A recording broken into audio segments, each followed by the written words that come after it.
à tous, bon réveil, bienvenue dans le 7-9 de Médien TV. Nous serons ensemble pendant encore 1 heure. Au programme l'économie, la revue de presse, mais tout de suite le journal. Voici les titres. À Gaza, la prolongation du cessez-le-feu en suspens alors que des négociations ont lieu au Caire entre Israël et le Hamas. L'État hébreu dit accepter la prolongation de la trêve sans condition, mais le Hamas affirme qu'aucun accord n'a été conclu.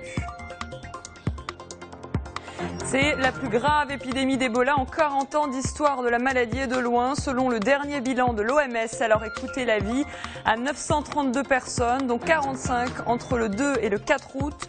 Guinée, Sierra Leone, Nigeria et Libéria sont touchés. Le Libéria désemparé qui vient de décréter l'état d'urgence. Au Maroc, le recensement général de la population et de l'habitat entre dans sa dernière ligne droite. Il aura lieu en septembre prochain. En ce moment, les contrôleurs sont en train d'être formés.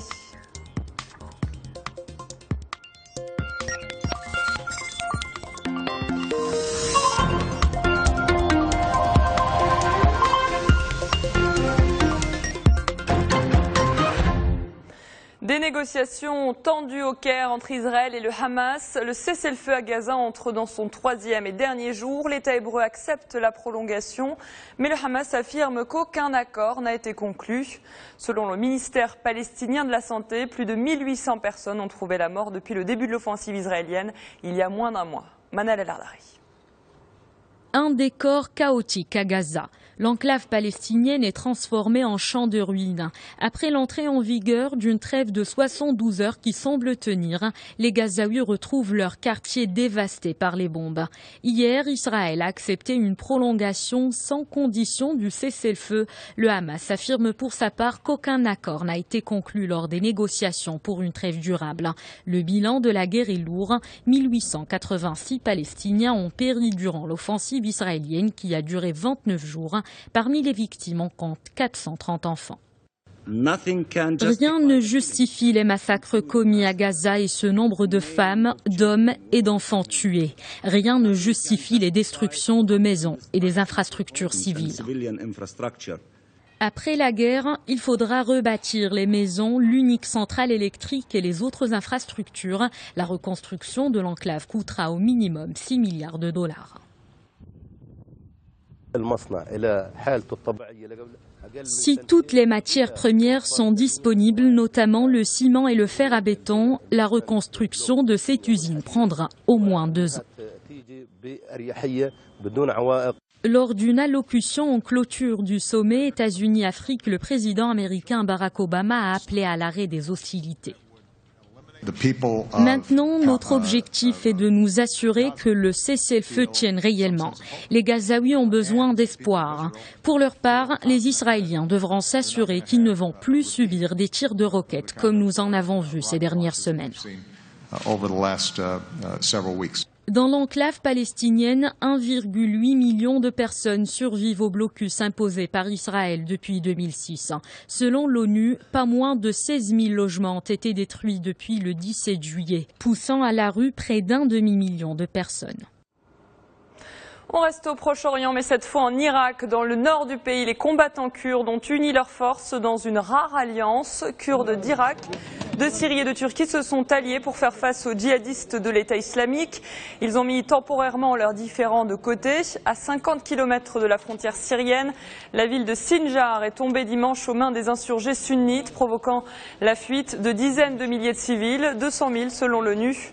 Certains sont bloqués dans des montagnes désertiques. Les combattants kurdes tentent donc de leur venir en aide. Des affrontements également en Ukraine, aux portes de Donetsk, le fief des rebelles. Les combats s'intensifient. L'OTAN s'inquiète d'une éventuelle intervention russe sous prétexte d'une mission humanitaire ou de maintien de la paix. Moscou aurait massé 20 000 soldats à sa frontière avec l'Ukraine selon l'Alliance Atlantique. Une information toutefois démentie par la Russie. La Russie qui a riposté aux sanctions occidentales en ordonnant des restrictions pour 1 an sur les importations de produits agroalimentaires en provenance des pays ayant pris ces sanctions.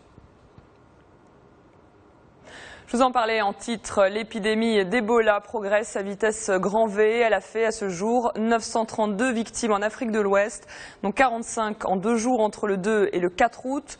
Le Libéria a décrété l'état d'urgence hier. La présidente Ellen Johnson Sirleaf a appelé à 3 jours de jeûne et de prière pour implorer la protection divine contre Ebola. En Sierra Leone voisine, l'armée a mobilisé 750 soldats assistés par 50 infirmiers militaires pour faire respecter les mesures de quarantaine autour des centres accueillant des malades. Et le Nigeria, qui déplore une 2e victime, convoite un traitement expérimental américain. Mais Barack Obama a jugé prématuré d'utiliser ce médicament expérimental. Et le virus Ebola s'est invité dans les discussions du sommet États-Unis-Afrique qui s'est clôturé hier. Il a beaucoup été question aussi d'économie, bien sûr. Le président américain a annoncé 33 milliards de dollars d'investissements américains sur le continent, secteur public et privé confondus. Au chapitre sécuritaire, la coopération aussi doit être renforcée pour, je cite, mieux faire face à des menaces communes comme le terrorisme ou le trafic d'êtres humains. Washington doit contribuer à la création d'une force d'intervention rapide de maintien de la paix. À ce sujet, écoutez plutôt Barack Obama. Les États-Unis vont fournir des équipements supplémentaires aux forces africaines de maintien de la paix en Somalie et en Centrafrique. Nous soutiendrons les efforts de l'Union africaine pour le renforcement de ces institutions de maintien de la paix. Et plus important encore, nous allons mettre sur pied une force africaine de réaction rapide, avec comme objectif le déploiement rapide de casques bleus africains pour soutenir les missions de l'ONU et de l'UA, en nous associant avec 6 pays qui ont fait la démonstration ces dernières années de leur efficacité dans ce domaine. Dans l'actualité au Maroc à présent, les fruits de la lutte contre l'analphabétisme. Selon le ministère des Habous et des Affaires islamiques, le programme de lutte contre l'analphabétisme à travers la télévision et l'Internet a permis d'enregistrer des résultats très satisfaisants avec plus de 286 000 bénéficiaires. Le programme de lutte contre l'analphabétisme dans les mosquées a lui bénéficié à 250 000 personnes sur l'année scolaire 2013-2014, dont une grande majorité de femmes. Je rappelle que plus de 5 000 mosquées ont été équipées en matériel didactique et que 5 000 encadrants ont assuré des cours d'alphabétisation. Dernière ligne de droite pour le recensement de la population et de l'habitat. Le Haut Commissariat au Plan ne ménage pas les efforts pour bien préparer ce rendez-vous national prévu en septembre prochain. Aujourd'hui, ce sont les contrôleurs qui passent par la case formation. Plus de détails dans ce reportage de Kamal Karkouri et Siamina Benralek. Le Haut Commissariat au Plan lance une avant-dernière phase de formation. Il prépare ses équipes à affronter le 6e recensement général de la population et de l'habitat. Jusqu'au 12 août, ce sont 4000 contrôleurs qui seront formés dans les différents centres des provinces et des préfectures. C'est une étape cruciale pour les équipes de chercheurs et d'enquêteurs qui participent au recensement général de la population et de l'habitat. Ils auront toutes les connaissances nécessaires pour bien travailler sur le terrain. Aujourd'hui, c'est au tour des contrôleurs de passer par la case formation. Les 4000 contrôleurs seront formés par environ 400 superviseurs. Ces séances d'apprentissage se dérouleront dans 82 centres de formation. Une formation aux méthodes de remplissage des formulaires, mais aussi à la façon de poser certaines questions. Ces mêmes contrôleurs devront prendre le relais dans quelques jours pour former à leur tour d'autres équipes. Dans la prochaine étape, nous allons devoir transmettre toutes ces informations à un autre groupe, celui des contrôleurs et des recenseurs. Ce sera à nous de les former à partir de la mi-août. Les contrôleurs formateurs vont prendre sous leur aile près de 70 000 contrôleurs et recenseurs à partir du 15 août. Le HCP ne laisse rien au hasard et veille au bon déroulement de ces formations. Retour à la normale du trafic dans le détroit de Gibraltar. En fin de semaine dernière, les autorités espagnoles ont été confrontées à un afflux de Marocains résidant à l'étranger, plus 17% par rapport à l'an dernier à la même période. Au total, on a comptabilisé 600 000 passagers et 150 000 voitures. L'Espagne a dû ouvrir un espace dans la région de Los Barrios, à 3 km d'Algeciras. Il a fallu aux passagers entre 12 et 14 heures d'attente dimanche dernier pour franchir le détroit. Les journées du 28, 29 et 30 août risquent d'être chargées dans le sens retour cette fois. Une période de pic est prévue à ces dates-là. Des MRE au Maroc et des touristes. Le tourisme interne se développe. D'ici 2020, le nombre de voyages domestiques pourrait tripler. El Jadida est aujourd'hui l'une des plus importantes stations balnéaires pour les touristes marocains. Alors une question s'impose, les infrastructures sont-elles à la hauteur? Élément de réponse dans ce reportage de Issam Abari sur un récit d'Amina Benralek. À El Jadida, les plages ne désemplissent pas. Des étendues de sable fin noir de monde. C'est pourquoi certains préfèrent s'éloigner un peu et s'amuser seuls. Mais pour la plupart, ces moments sont à partager en famille. Car ici, on retrouve des familles au grand complet venues de tous les coins du Maroc. On vient de Sfro pour profiter des belles plages d'El Jadida. Passer les vacances ici est une bonne affaire. Ce n'est pas très cher et c'est facile de trouver un hébergement. Je loue un grand appartement dans une zone villa à 400 dirhams la nuit.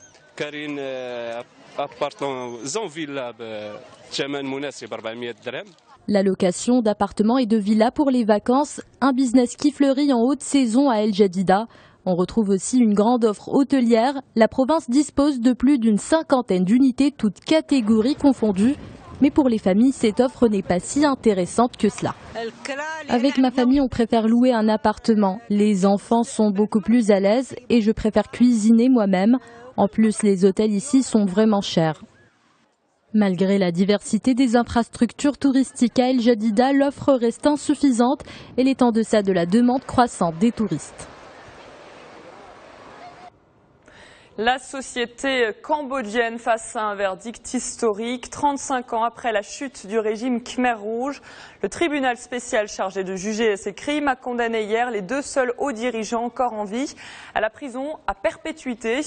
Les deux octogénaires étaient poursuivis pour génocide, crimes contre l'humanité et crimes de guerre. Ils feront appel du verdict du tribunal de Phnom Penh parrainé par l'ONU. Rappelons qu'entre 1975 et 1979, le régime Khmer Rouge a conduit à la mort de près de 2 millions de personnes.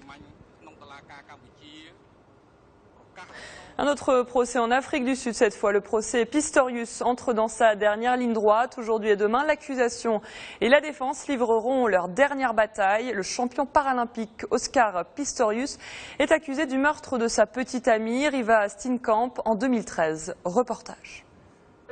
Dernière ligne droite pour Oscar Pistorius. 6 mois après le début du procès, cette semaine commencent les plaidoiries finales au tribunal de Pretoria.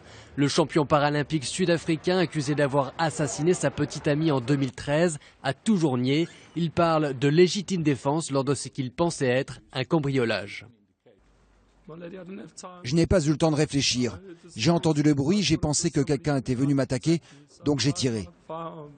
Sa compagne, Riva Steenkamp, mannequin de 29 ans, ne survivra pas. Pendant l'audience, Pistorius est décrit comme hyper anxieux depuis l'enfance, hanté par la peur du cambriolage et physiquement diminué sans ses prothèses, qu'il avait ôtées pour dormir. Il dit avoir entendu des bruits s'élever et a tiré à travers la porte, avant de la fracturer avec une batte de cricket. Une version souvent remise en question par le procureur Gary Nell, qui dresse le portrait d'un homme impulsif et instable, avec une dangereuse obsession pour les armes à feu.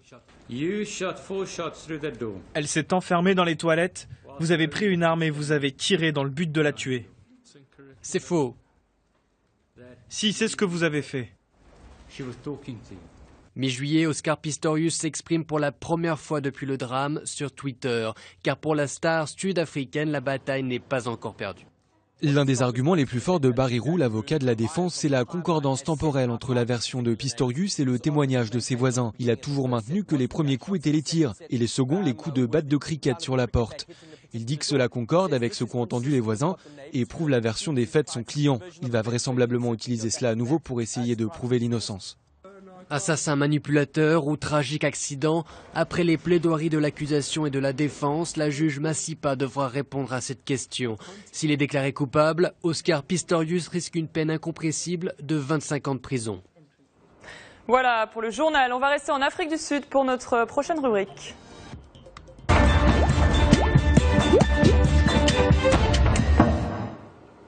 En direct de Durban, nous retrouvons notre correspondante Asma Botmi. Bonjour Asma.